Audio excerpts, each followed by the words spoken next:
Il y a une bonne nouvelle.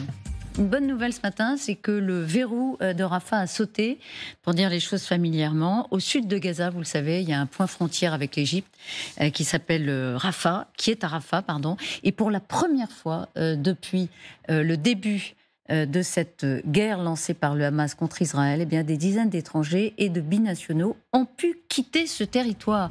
On aurait presque oublié qu'ils ne l'avaient pas encore fait depuis le début. Est-ce que c'est le début, précisément, d'une trêve tout de même, cette trêve humanitaire, je ne parle pas de trêve militaire, humanitaire. Claude Blanche-Maison. Je pense qu'en effet, ça découle d'une négociation à laquelle le Qatar a pris part, mais d'autres pays, les pays qui sont dont les gens qui ont été relâchés sont les ressortissants, ont pris part à cette négociation par les moyens habituels, c'est-à-dire les services spéciaux, y compris avec le Hamas, parce que sinon c'était pas possible.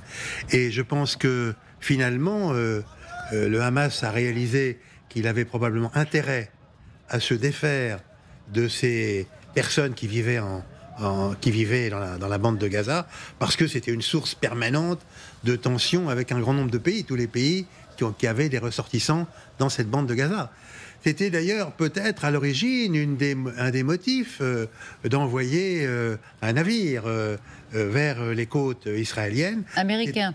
Oui, français aussi. Français aussi d'ailleurs.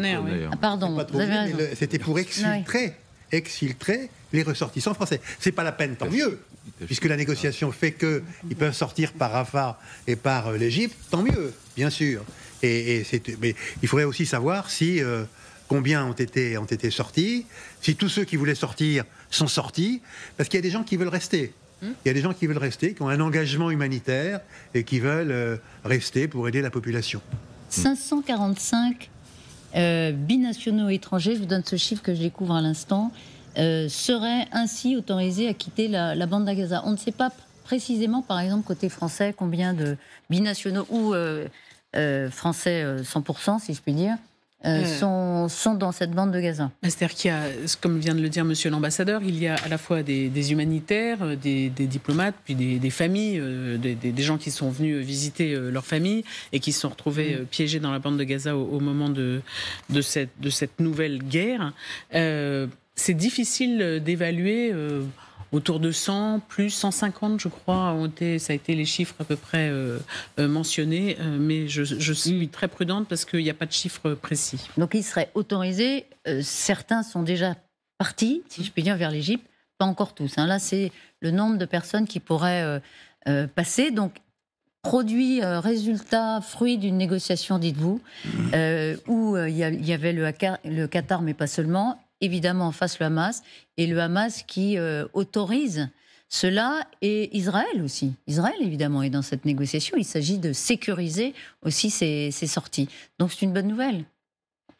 On se parle et on permet d'épargner. Tout ce qui est diminution de souffrance est une bonne nouvelle. Vous savez, tout ça, ça se renvoie à la souffrance humaine. Dès que celle-ci est quelque peu soulagée, on est dans le positif et il y a assez peu de positif pour le souligner lorsqu'il a lieu. Ceci étant, peut-être avez-vous... Moi, je suis d'accord avec tout ce qui a été dit.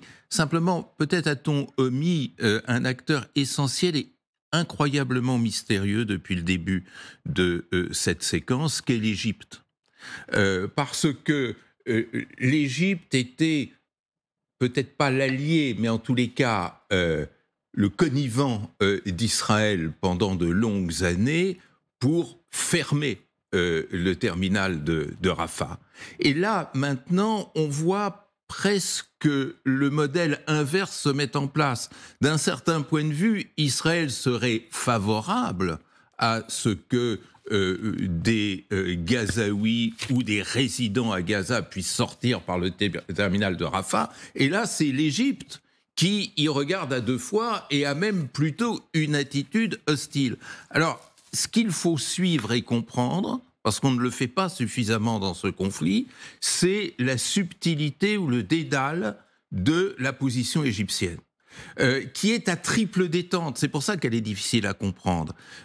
Premièrement, ne pas avoir l'air dans le climat d'extrême tension que nous connaissons en ce moment comme le supplétif d'Israël. C'est-à-dire, quand Israël me dit de fermer, je ferme, quand il me dit d'ouvrir, j'ouvre. Bon, ça, c'est un premier élément qui déjà est très intéressant parce qu'il y a un glissement du régime du maréchal Sissi vers un nationalisme, je dirais, post-nassérien qui est très intéressant à suivre. Et il faut voir que Nasser, ça renvoie à un imaginaire qui n'est pas forcément favorable à Israël. Le deuxième élément, c'est qu'il y a bien entendu une crainte partagée par tous les gouvernements face à n'importe quel afflux de population. Ça, c'est, je dirais, de la gestion gouvernementale. Troisièmement, et le plus intéressant, c'est qu'il y a un thermostat qui s'est mis en place en Égypte depuis le 7 octobre, qui est l'opinion publique égyptienne. Et là, on voit peut-être pour la première fois depuis le coup d'État de 2013, le maréchal Sissi réévaluer ce paramètre de la pression sociale, lui qui gouvernait d'en haut, en quelque sorte, et de se convaincre de l'idée que si on perd le contact de s'il perd le contact de cette population, c'est son régime qui va vaciller. Alors, n'oubliez pas une chose, c'est que le Hamas est issu des frères musulmans. Les frères musulmans empêchent de dormir le maréchal Sissi. Donc, c'est une connivence de circonstances qui est assez étrange, mais qu'il doit supporter. Et ça en dit très, très, très long sur l'évolution de la région et du monde arabe qui entoure le conflit israélo-palestinien. Exactement.